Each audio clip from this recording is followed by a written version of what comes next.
주님을 향한 노래 중심 잃은 예배 내려놓고 이제 나 돌아와 주님만 예배해요. 지난주 우리는 엠마오로 내려가는 두 제자를 통해서 알고 있는 진리와 살게 하는 진리의 차이가 얼마나 큰지를 살펴보았습니다.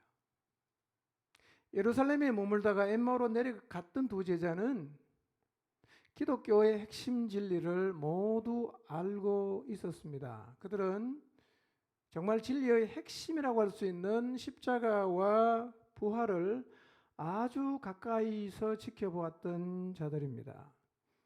자기들과 함께 있던 일행 중에 두 사람이 예수님의 무덤까지 찾아가서 무덤이 비어 있다는 사실을 확인했을 정도니까 이 두 사람은 정말 진리를 소상하게 알고 있는 사람들이었습니다. 그런데 그 진리가 그들을 살게 할 수는 없었어요. 살게 하지는 못했습니다. 그래서 그들은 예수님이 부활하신 그날 부활을 얘기하면서 예루살렘을 떠나 엠마오로 내려갔습니다. 저는 오늘날 이런 일들이 비일비재하게 일어나고 있다고 생각합니다. 진리를 알아요. 진리를 늘 말합니다. 그런데 진리가 마음에 와닿지 않기 때문에 진리와는 무관하게, 때로는 진리와는 정반대되는 삶을 살아가는 경우가 너무 많이 있습니다. 물론 우리 가운데도 이런 사람이 있겠죠. 그렇게 진리를 알고서도 예루살렘을 떠나갔던 제자들을 예수님이 찾아가셨습니다. 두 제자가 후에 회고한 내용을 보면 그들과 함께 길을 걸어가면서 예수님께서 율법과 선지자들의 기록된 자기를 가리켜 말한 모든 것들을 풀어주셨을 때 그 말씀이 그 두 제자의 마음속에 깊이 와닿았고 그들은 이렇게 표현합니다. 우리의 가슴이 뜨겁지 아니하였던가 라고 얘기를 했습니다. 그 후 엠마오의 한 집에 들어가서 교제를 나누던 중 두 제자의 눈이 밝아집니다. 그리고 자기와 동행하셨던 분이 예수님이라는 사실을 알게 되었습니다. 진리가 마음에 와닿고 눈이 열리니까 두 제자는 그날 밤 곧바로 다시 예루살렘으로 올라갔어요. 밤이 됐으니까 자고 갈 수도 있지 않겠어요? 진리가 우리의 마음속에 살아나면 우리의 삶은 즉시로 변합니다. 문제는 우리의 마음속에 와닿는 진리가 없다는 거예요.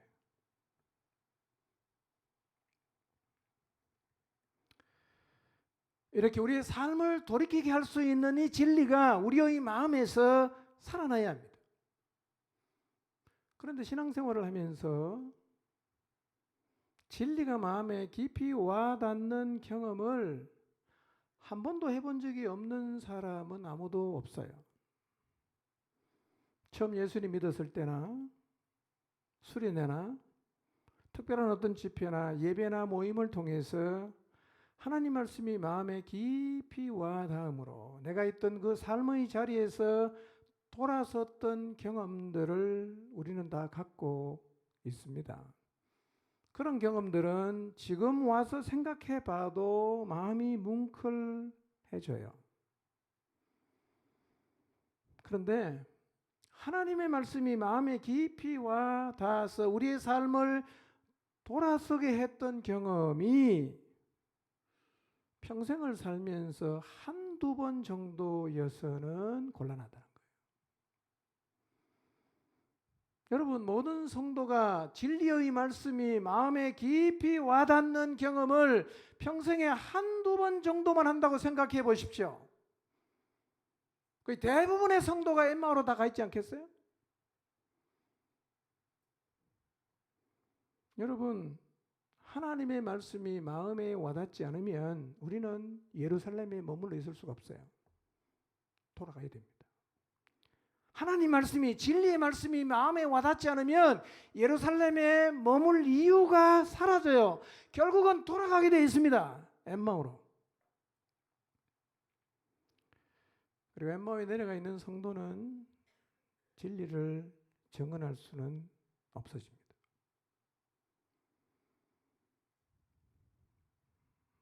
관건이 뭐냐?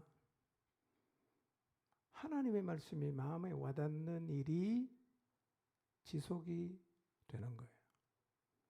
지속이 되는 거예요. 1년에 한 번, 6개월에 한 번, 평생 한두 번? 그걸로는 안 돼요. 여러분, 말씀이 우리의 마음에 와닿지 않으면요, 결국 우리는 엠마오에 내려가 있는 시간이 길어져요. 여러분, 지난 한 주 여러분이 머물렀던 자리가 엠마오였던지 아니면 예루살렘이었던지를 한번 생각해 보십시오. 혹시 지난 한 주간 입으로는 늘 진리를 말하고 설교 내용을 말했지만 진리와는 전혀 상관이 없었던 엠마오에 계시지 않으셨나요? 여러분, 지난 한 주간 진리의 말씀이 마음에 깊이 와 닿아서 예루살렘에 계셨나요? 아니면 엠마오에 계셨나요? 성도는요, 살아있는 성도는 엠마오가 아니라 예루살렘에 지속적으로 머무는 사람입니다. 그것도 1년에 한두 번 정도가 아니라 늘 예루살렘에 머물러 있어야 합니다. 이게 과연 가능한가? 가능합니다. 충분히 가능해요. 여러분, 사도행전 1장과 사도행전 2장에 나타나는 제자들의 모습의 차이를 생각해 보신 적이 있습니까? 1장에 나타나 있는 제자들과 2장에 나타나 있는 제자들의 삶의 차이를 생각해 보신 적이 있습니까? 여러분, 사도행전을 자세히 읽어보면요, 1장에 나타나 있는 제자들의 모습과 2장에서 나타나는 제자들의 모습이 완전히 달라요. 우리는 몇 장에 머물러 있어야 될까요? 우리 2장에 머물러 있어야 됩니다. 2장에. 그러니까 어쩌면 우리는 계속해서 1장에 머물러 있을 수가 있어요. 그러면 사도행전 1장과 2장이 어떻게 다른가를 먼저 성경에서 한번 확인해 보도록 하겠습니다. 1장에 등장하는 제자들의 특징이 무엇이냐면 그들은 세상을 향해서 복음을 들고 못 나가요. 예루살렘에 모여 있긴 합니다. 그러나 십자가와 부활의 증인이 되는 자리에는 서지를 못해요. 1장에 등장하는 제자들의 삶의 특징이에요. 1장을 먼저 한번 살펴보겠습니다. 4절, 5절 같이 읽어보겠습니다. 시작.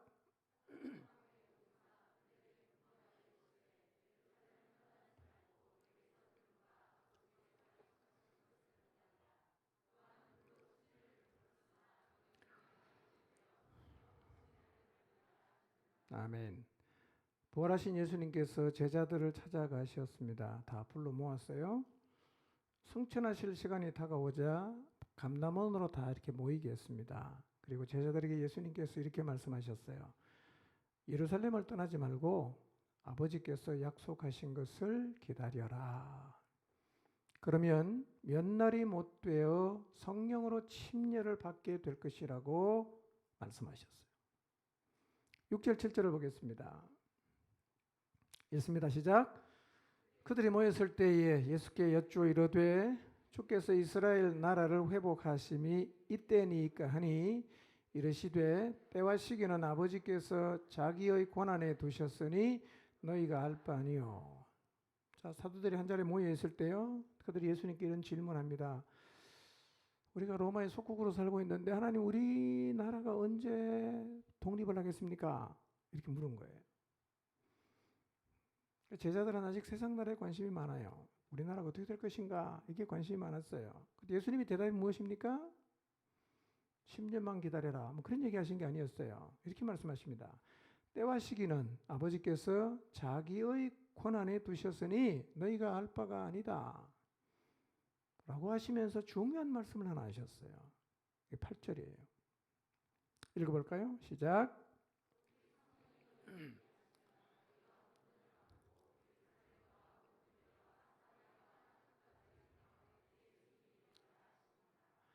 제자들에게 주어진 가장 중요한 사명이 뭘까요? 복음의 증인되는 거예요. 전해줘야 되거든요. 하나님이 완성해 놓으신 구원의 역사를 누군가가 들고 가서 증인되는 일을 해야 되는데요. 예수님께서 말씀하시는 거예요. 너희가 이 일을 어떻게 하게 되느냐면 성령이 임하게 되면 너희가 이 자리에 서게 된다라고 말씀을 하셨어요. 그러니까 성령님이 오시면 1장의 제자의 모습과 2장의 제자의 모습이 완전히 바뀌게 된다. 9절 11절을 보겠습니다. 시작. 이 말씀을 마치시고 그들이 보는데 올려져 가시니 구름이 그를 가리어 보이지 않게 하더라. 올라가실 때에 제자들이 자세히 하늘을 쳐다보고 있는데 흰옷 입은 두 사람이 그들 곁에 서서 이르되 갈릴리 사람들아 어찌하여 서서 하늘을 쳐다보느냐. 너희 가운데서 하늘로 올려지신 이 예수는 하늘로 가심을 본 그대로 오시리라 하였느니라. 자, 이 말씀을 남기시고 예수님께서 하늘로 올라가셨어요. 곁에 흰옷 입은 두 사람 천사겠죠? 이렇게 말합니다. 갈릴리 사람들아 어찌하여 서서 하늘을 쳐다보느냐. 너희 가운데서 하늘로 올려지신 이 예수는 하늘로 가심을 본 그대로 다시 오신다. 재림에 대한 얘기를 했어요. 자, 이후에 제자들은요 예수님의 분부대로 예루살렘을 떠나질 않아요. 그리고 마가의 다락방에 모여서 열심히 기도합니다. 그리고 사도행전 1장 뒷부분에 가면 가룟 유다가 이제 갔으니까 우리가 이 일을 대신할 자를 한 명 뽑아야 되지 않겠냐. 그래서 한 명의 제자를 뽑는데 제비 뽑아서 마띠아라는 사람을 제자로 선택했어요. 자, 이것은요 처음 예수님이 부활하신 날 두려움에 떨면서 문을 잠그고 있던 제자들의 모습과는 많이 바뀌었어요. 지금은 두려워하질 않아요. 모여서 기도도 하고 또 가룟 유다 대신 제자를 뽑는 일도 하고 있어요. 그리고 이 상태라면 뭐든지 다 할 수 있어요. 다 할 수 있어요. 그런데 1장에서 한 가지 딱 못하는 게 있어요. 그게 뭔지 아십니까? 복음에 증인되는 일을 못하는 거예요. 자, 이제 2장으로 넘어갑니다. 2장으로 가서 제자들이 어떻게 변했는가? 자, 예수님이 성천하시고 열흘이 지났어요. 오순절이 됐습니다. 제자들이 한 곳에 모여 있는데 이때 성령님이 강림하셨어요. 강림하는 광경은요 불의 혀같이 불이 이렇게 막 날아다니다가 각 사람이 하나씩 탁탁 이렇게 내렸어요. 그리고 모든 제자들이 성령의 충만함을 입었는데요. 이 성령 충만함은 제자들의 삶에 큰 변화를 가져왔어요. 근데 참고로 1장에서 2장까지 넘어가는데 걸린 시간이 열흘이에요. 근데 열흘이라는 시간은 별로 중요하지 않아요. 정말 중요한 게 뭐냐면 성령님이 오셨다는 거예요. 성령님이 오셨다는 것입니다. 자, 그러면 성령님이 오신 다음에 이 성령의 충만함을 입었던 제자들의 삶을 1장하고 비교했을 때 가장 두드러지게 나타나는 변화가 뭐냐면 복음의 증인이 되는 거예요. 이게 1장과 2장의 가장 큰 변화예요. 여러분 1장에서도 제자들이 어느 정도 살아났어요. 그 정도면 뭐든지 다 할 수 있어요. 교회 안에서 취미생활 반을 만들어 운영할 수도 있을 테고요. 뭐 운동도 할 수 있고 다 할 수 있습니다. 근데 한 가지만 안 되는 거예요. 복음에 증인되는 것만 안 돼요. 이게 1장이에요. 그런데 2장에 와서 성령의 충만함을 입은 후 2장부터 쭉 읽어보면요. 제자들의 삶의 가장 큰 변화가 뭐냐면 진리의 복음의 증인으로 살아갔다는 거예요. 1장과 2장의 변화예요. 근데 우리가 2장으로 넘어가지 못하고 1장에 머물러 있다는 말은 다른 거는 다 잘하는데 뭘 못해요? 복음의 증인되는 것만 못하는 거예요. 실제로 오늘날 이런 교인들이 너무 많아요. 다른 거는 다 잘해요. 설거지도 잘하고 목장 모임 가면 초문으로도 잘하고 뭐든지 다 잘해요. 근데 한 개만 딱 못해. 이게 뭐냐? 진리를 증언하는 일만 못하는 거예요.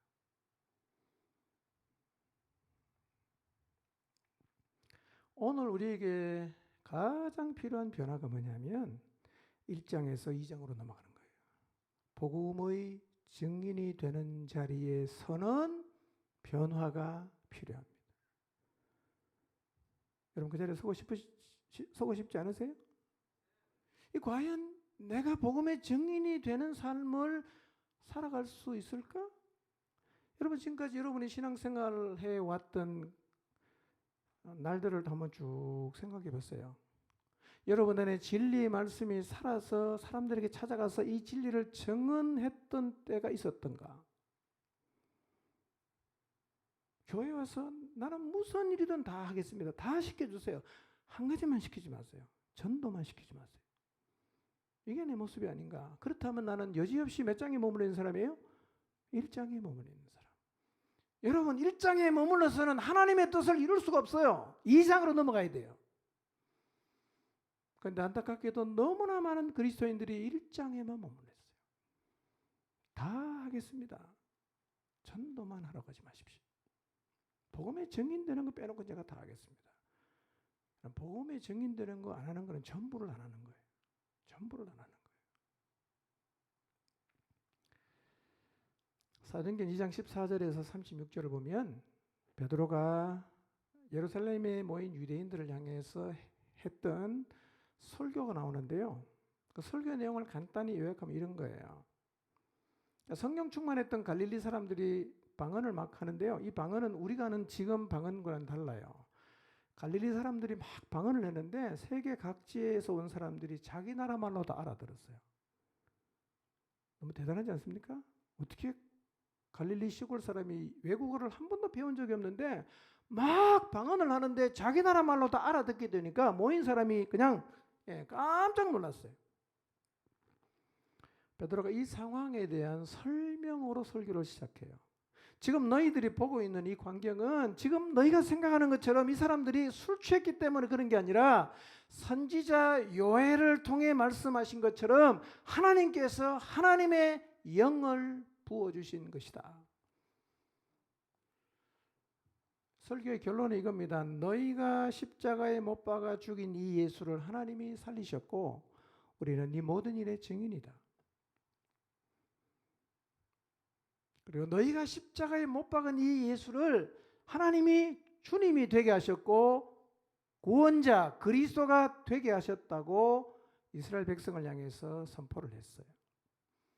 베드로의 설교의 핵심은 이거예요. 너희가 십자가에 못 박은 예수를 하나님이 살렸다. 그리고 예수님이 바로 너희들의 구원자다. 50일 전에 이 사람들은 예수님을 십자가에 못 박은 사람들이거든요. 얼마나 충격적이었어요.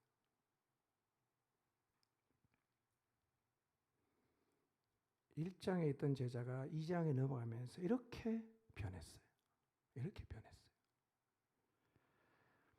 여러분 사도행전 1장에서 2장으로 넘어가면서 생겨난 변화를 별 생각 없이 받아서는 안 됩니다. 왜냐하면 이 변화는 성령이 임하시면 복음의 증인이 될 것이라는 예수님 말씀이 거짓이 아님을 확인하는 말씀이기 때문입니다. 1장 8절이 2장에서 이루어진 거예요. 그래서 1장의 삶에서 2장의 삶으로 변화되는 바뀌는 그 원동력은요. 제자들의 탁월함이 아니라 성령의 오심, 성령의 충만함을 입는 것이었어요. 여러분 누구라도 성령님이 오시면 사도행전 1장의 삶에서 2장의 삶으로 달라질 수 있어요. 그런데 문제는 왜 우리의 삶은 1장에서 2장으로 안 넘어가냐는 거예요. 계속 1장에만 있잖아. 다 잘하는데 진리는 결코 증언하는 자리에 서지 못하는 삶은 1장의 삶이에요. 이 시간 우리의 모습을 한번 돌아보면서 생각해 봅시다. 나는 지금 사도행전 1장을 살고 있는가? 아니면 사도행전 2장을 살고 있는가? 여러분 1장에 살고 계신 것 같아요? 2장에 살고 계신 것 같아요? 이상하게도 많은 사람들이 1장의 삶을 잘 벗어나질 못해요. 그래서 성령을 모시고 살아가는데도요, 복음의 증인이 안 되는 거예요. 진리를 증언하지 않아요. 절대로 입 열지 않습니다. 자기가 경험한 다른 것에 대해서는 입에 거품 물고 얘기하지만 진리에 대한 부분만 딱 나오면 그냥 입을 닫아버립니다. 아무 얘기도 안 해요. 왜 이럴까요? 여러분 2장으로 가지 못하면 교회의 사명을 감당할 수 없습니다. 2장으로 넘어가지 않으면 진정한 삶의 변화도 일어나질 않아요. 여러분 삶의 진짜 변화는요 2장 가야 나타납니다. 자, 2장 42절에서 47절 읽지는 않겠습니다. 성령이 오시고 진리의 성령이 그들의 삶을 인도하기 시작하면서요, 이 예루살렘 교회 안에 굉장한 변화가 일어납니다. 서로 교제하고 기도하고 기사와 표적이 나타나고 물건을 서로 통용하고 같이 나누고 모이기를 힘쓰고 떡을 뗍니다. 교제하고 성찬을 나눕니다. 하나님을 찬미합니다. 백성에게 칭송을 받는 이 역사는 언제 일어나냐? 2장으로 가야 일어나는 거예요.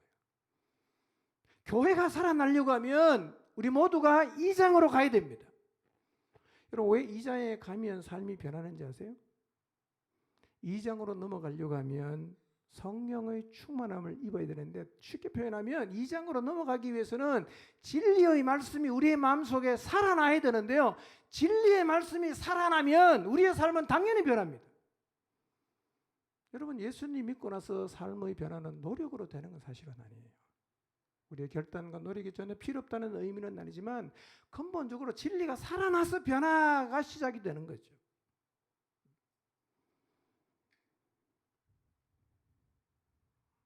2장으로 넘어가지 않는 교회는 희망이 없습니다. 2장으로 넘어가지 못하는 교회는 이 세상에서 하나님이 원하시는 뜻을 이루어 드릴 수가 없어요. 3장에서 보면 베드로와 요한을 통해서 나면서부터 못 걷게 된 사람이 다시 걷는 기적이 일어나요. 이 사람 나이가 40이에요. 근데 제가 성경을, 사도행전을 특별히 보면서요, 베드로와 요한이 일어서게 한 사람은 40년 동안 한 번도 걸어본 적이 없는 태생적인 장애예요. 베드로가 중풍병을 고쳤던 에니아는 8년 동안 누워있던 사람이에요. 도르가는 죽었던 거 살렸죠. 이게 참 대단한 건데, 왜냐하면 우리는요, 저도 가만히 생각해 보니까 태생적인 장애는 기도할 생각을 안 해. 안 낫는다고 생각하니까. 근데 베드로와 요한이 고친 이 40세 된 사람은 40년 동안 한 번도 걸어본 적이 없는 사람. 근데 그날 걸었어요. 예루살렘이 난리가 났습니다. 사람들이 베드로와 요한을 주목하기 시작합니다. 몰려듭니다. 그래서 베드로와 요한이 솔로몬의 행각에서 모여든 사람에게 다시 설교를 해요. 근데 설교의 핵심이 뭐냐? 예수님을 증거하는 거예요. 예수님을 증거하는 거예요. 사도행전 3장 14절에서 19절인데요. 읽지는 않겠습니다. 그냥 눈으로 보십시오. 이렇게 베드로가 얘기합니다. 너희가 생명의 주를 죽였지만 하나님이 죽은 자 가운데서 살리셨다. 그리고 우리는 이 일의 증인이다. 너희가 알지 못해서 그리하였고 너희 관리들도 그러한 줄 안다. 그러나 하나님이 모든 선지자의 입을 통하여 그리스도께서 고난을 받아야 한다고 미리 선포하신 것을 이렇게 이루신 것이다. 그러므로 너희가 회개하고 돌이켜 죄 씻음을 받으면 새롭게 되는 날이 주 앞으로부터 이르게 된다라고 얘기를 합니다. 여러분 한번 생각해 보십시오. 50일 전에 예수님을 신성을 못 오간 자라고 해서 십자가에 못 박아 죽인 이 유대인들에게 예수가 구원자고 하나님의 아들이라는 것보다 더 필요한 설교가 있을까요? 지금 유대인들이 꼭 들어야 되는 설교가 뭐겠어요? 너희가 십자가에 못 박은 이 예수를 하나님이 살리셨다. 그리고 너희가 십자가에 못 박은 이 예수는 하나님의 아들이고 그리스도이니까 죄를 회개하고 돌이켜서 죄 사함을 받아야 된다라는 설교가 아니겠어요? 그런데 여러분, 유대인만 그런 게 아니라 오늘 이 시대에 하나님을 떠나 살고 있는 사람들, 하나님의 심판과 형벌과 진노 아래 놓여서 죽음과 더불어 그 하나님의 진노 안으로 들어가게 될 그 사람들을 향해서 우리가 해줄 수 있는 얘기가 뭐겠습니까? 교회가 세상을 향해서 무슨 얘기를 해야 되겠어요? 예수님 믿으면 복 받습니다, 자식 잘 됩니다, 병 낫습니다, 이런 얘기입니까?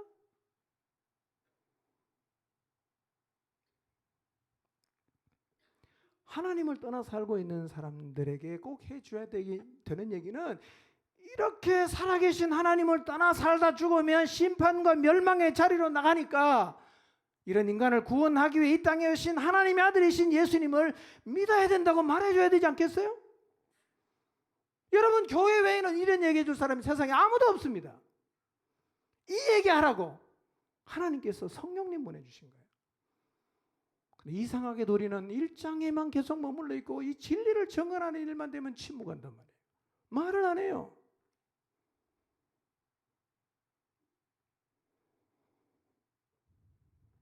우리가 전해야 되는 진리의 핵심이 무엇입니까? 예수님이 그리스도라는 거예요. 근데 이 얘기 누가 할 수 있는지 아세요? 예수님이 그리스도라는 사실이 가슴에 깊이 와닿아서 가슴을 뛰게 하는 사람만 이 말 할 수 있어요. 다 아는 진리지만 가슴에 와닿지 않은 사람은 절대로 이 말 못합니다. 왜냐하면 세상 사람들이 별로 공감을 안 하거든요.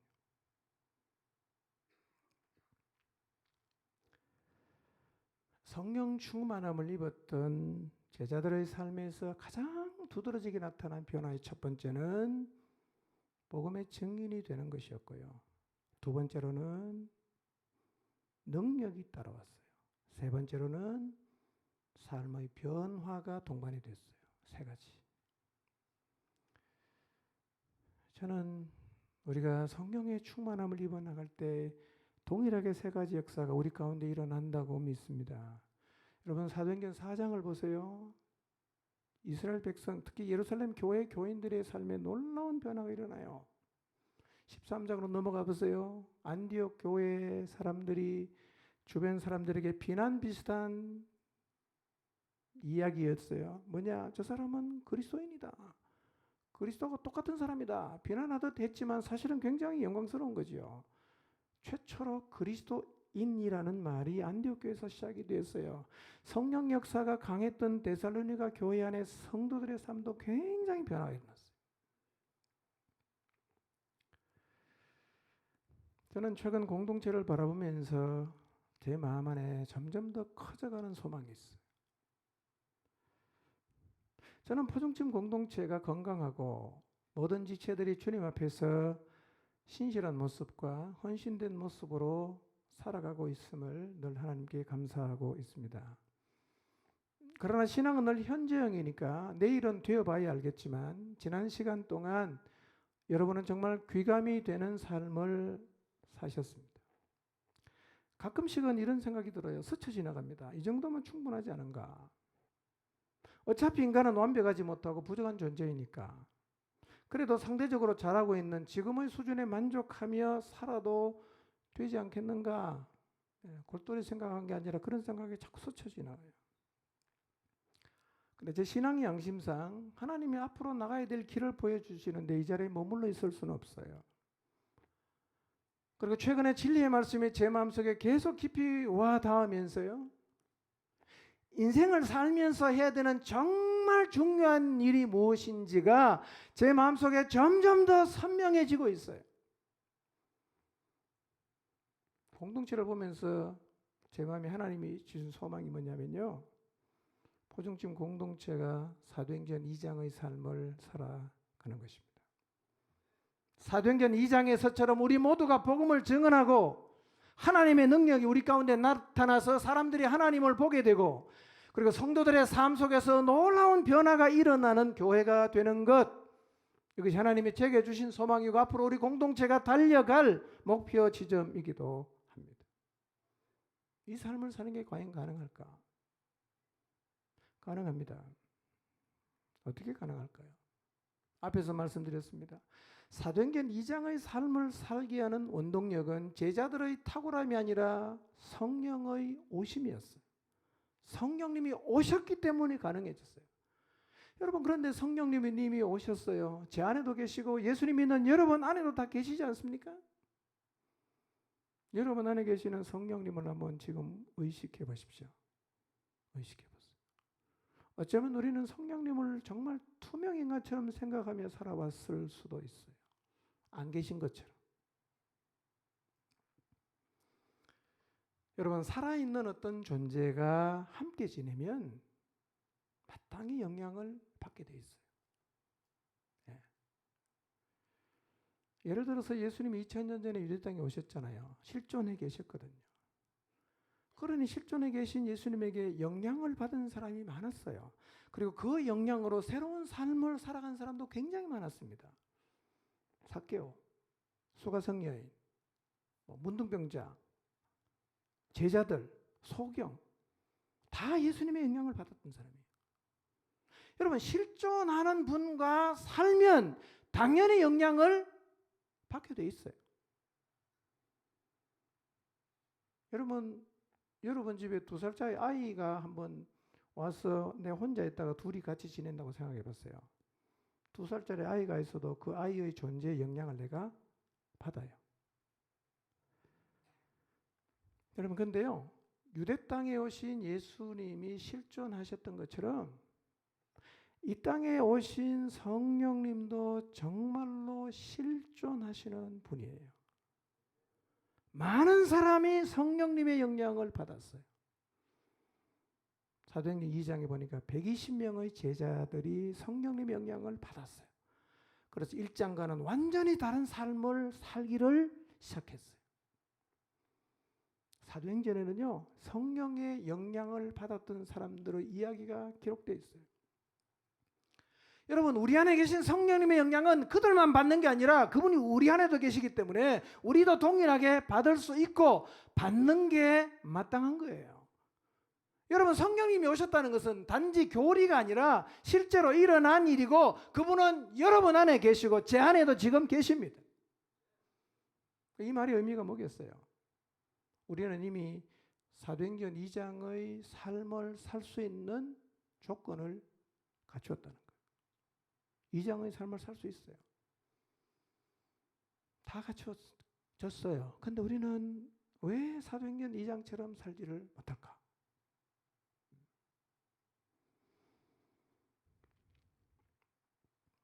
어떻게 하면 우리가 사도행전 2장의 삶을 사는 게 가능해질까? 몇 가지 말씀드리겠습니다. 첫째, 성령님께서 내 안에 계신 것을 날마다 인식하시기를 바랍니다. 여러분, 지금 여러분 안에 계신 성령님을 한번 생각해 보세요. 이분이 하나님이세요. 예수님이 이렇게 말씀하십니다. 내가 가는 게 너희에게 오히려 유익이다. 임재의 부재가 아니라 어떤 일이 벌어진다고? 임재의 확대가 된다 그랬죠. 여러분 안에 계신 성령님을 늘 기억하십시오. 일상 속에서도 내 안에 계시는 성령님을 늘 기억하십시오.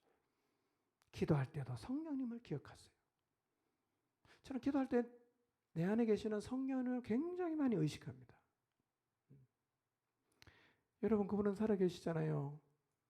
역사하시잖아요. 능력이 있잖아요. 진리를 깨닫게 하잖아요. 진리의 길로 인도하잖아요. 때로는 그분 자신을 나타내기도 하잖아요. 그 엄청난 분이 지금 내 안에 계세요.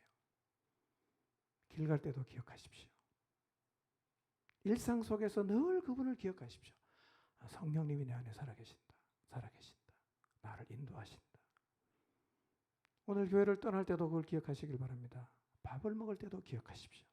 성령님 내 안에 계신다.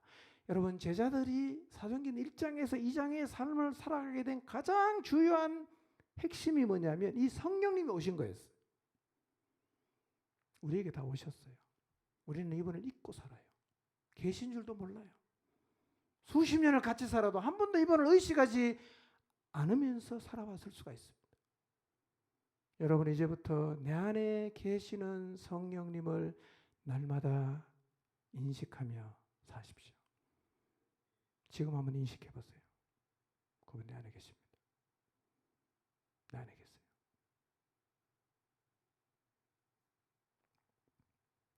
두 번째로,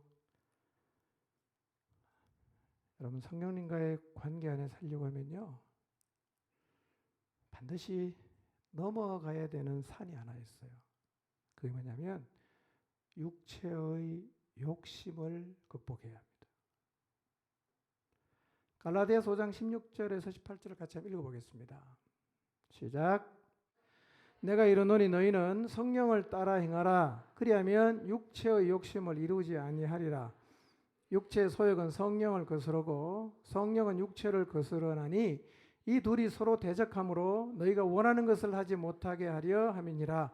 너희가 만일 성령의 인도하시는 바가 되면 율법 아래에 있지 아니하리라 그랬어요. 성경이 이렇게 말합니다. 우리 안에 우리를 끌고 가는 두 개의 힘이 존재하고 있다고 말합니다. 하나는 뭐냐면 성령님, 하나는 뭐냐면 육체의 욕망이에요. 이 두 개의 힘이 우리 안에서 계속해서 작용을 해요. 쉬지 않고 작용을 합니다. 그런데 이 두 개는요, 보조를 맞추어 가는 게 아니라 항상 서로를 거슬러요. 싸운단 말이에요. 그래서 힘이 센 쪽이 나를 지배하게 돼 있어요. 성령의 힘이 세지면 내가 성령의 지배를 받게 되지만, 육체의 욕망이 힘이 세지면 내 안에 성령님이 계셔도 내가 육체의 욕망을 따라 살아가게 돼 있다는 거예요. 그러니까 내가 육체 욕심을 계속 따라가게 되면 성령님이 내 안에 계셔도 안 계신 것과 똑같아요. 그럼 어떻게 살겠어요? 진리를 증언하는 일은 아예 못하니까 잘하면 사도행전 1장이에요. 잘못하면 더 어물어집니다.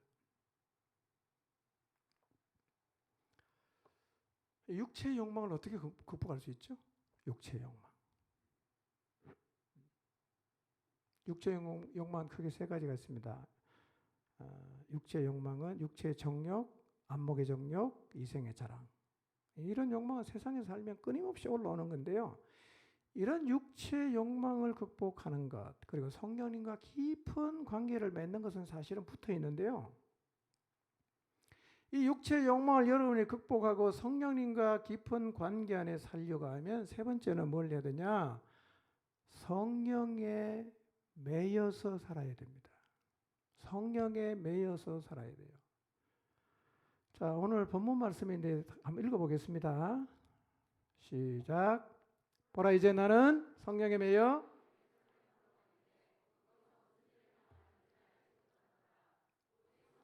각 성에서 내게 증언하여 결박과 환난이 나를 기다린다 하시나, 내가 달려갈 길과 주 예수께 받은 사명 곧 하나님의 은혜의 복음을 증언하는 일을 마치려 하면은 나의 생명조차 조금도 귀한 것으로 여기지 않는다. 예. 바울은 지금 성령에 매여서 예루살렘으로 가고 있어요. 여러분, 성령에 매여서 가면 23절 같은 현상이 있는 거예요.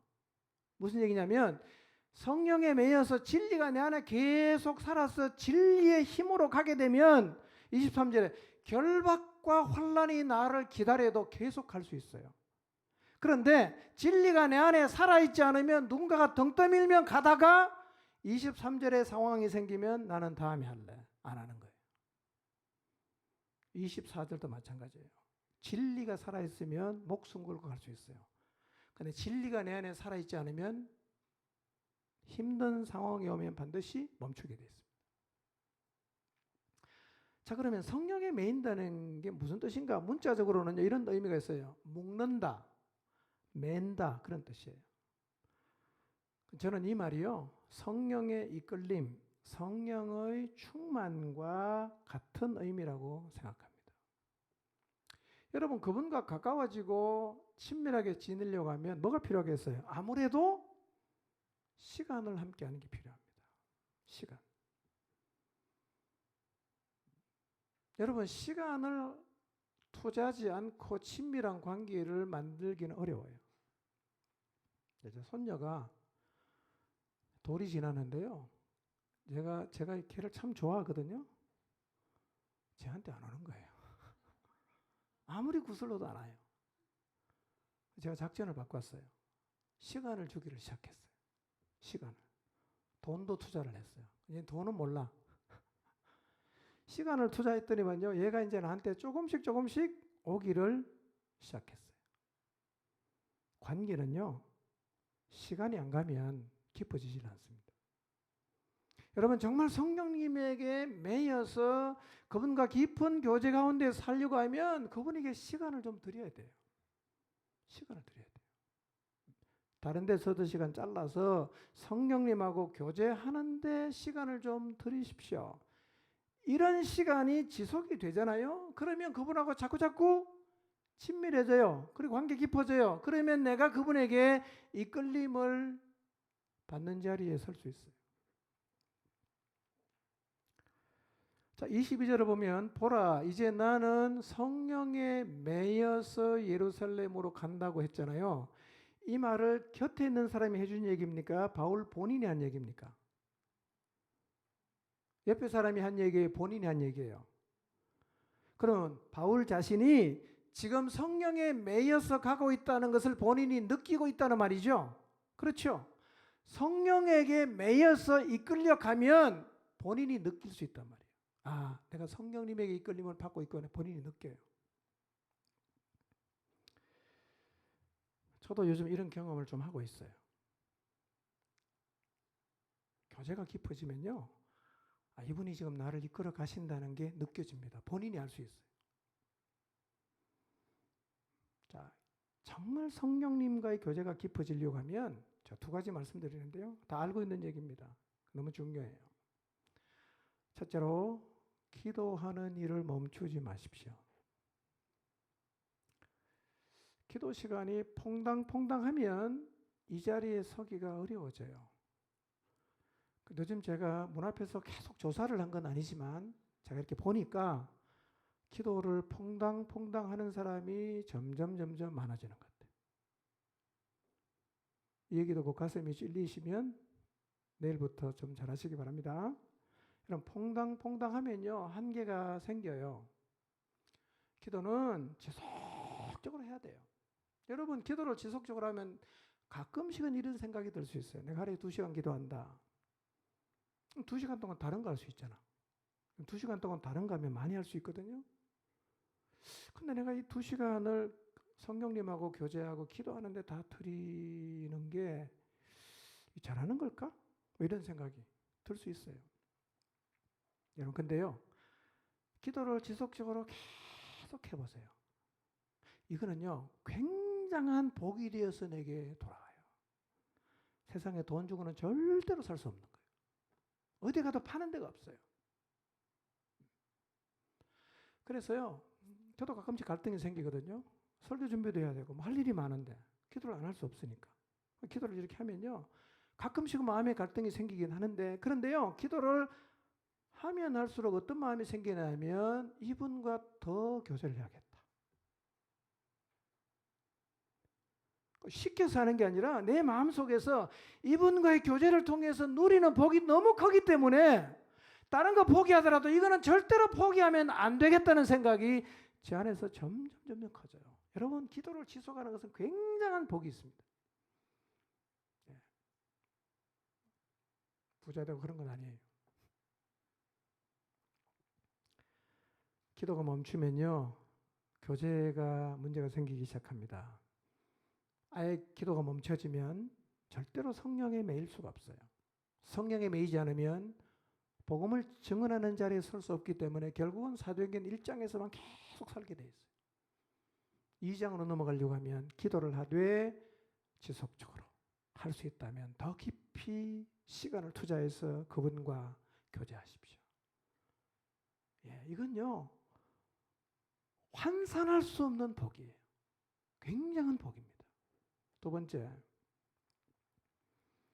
성령님과 깊이 교제하려고 하면요, 진리의 말씀을 마음에 계속 담으십시오. 계속 담으십시오. 저는 이거 끊임없이 노력합니다. 근데 말씀을 들을 때마다요, 마음에 콱콱 꽂히는 말씀이 점점 더 많아집니다. 영생한다. 다 알고 있는 거잖아. 근데 영생한다는 말씀이 가슴에 콱 꽂혀보세요.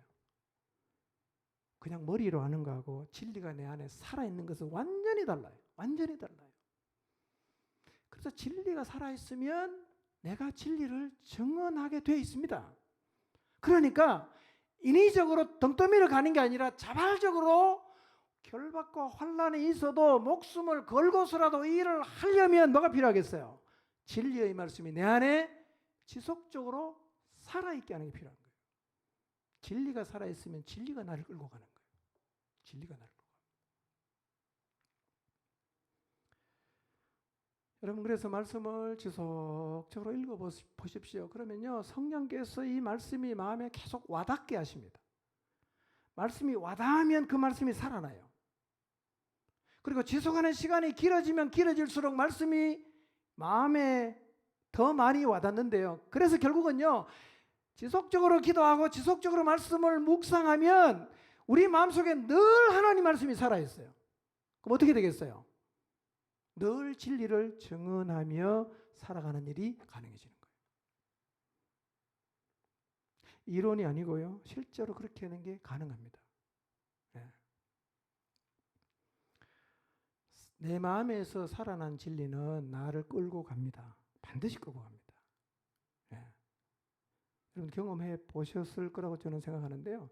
5.24 복음 집회를 준비하고 기도하면서 아마 우리 중에 많은 분들이 그런 맛을 보았을 거예요. 아하, 이 진리가 나를 끌고 간다는 게 이런 의미구나. 예.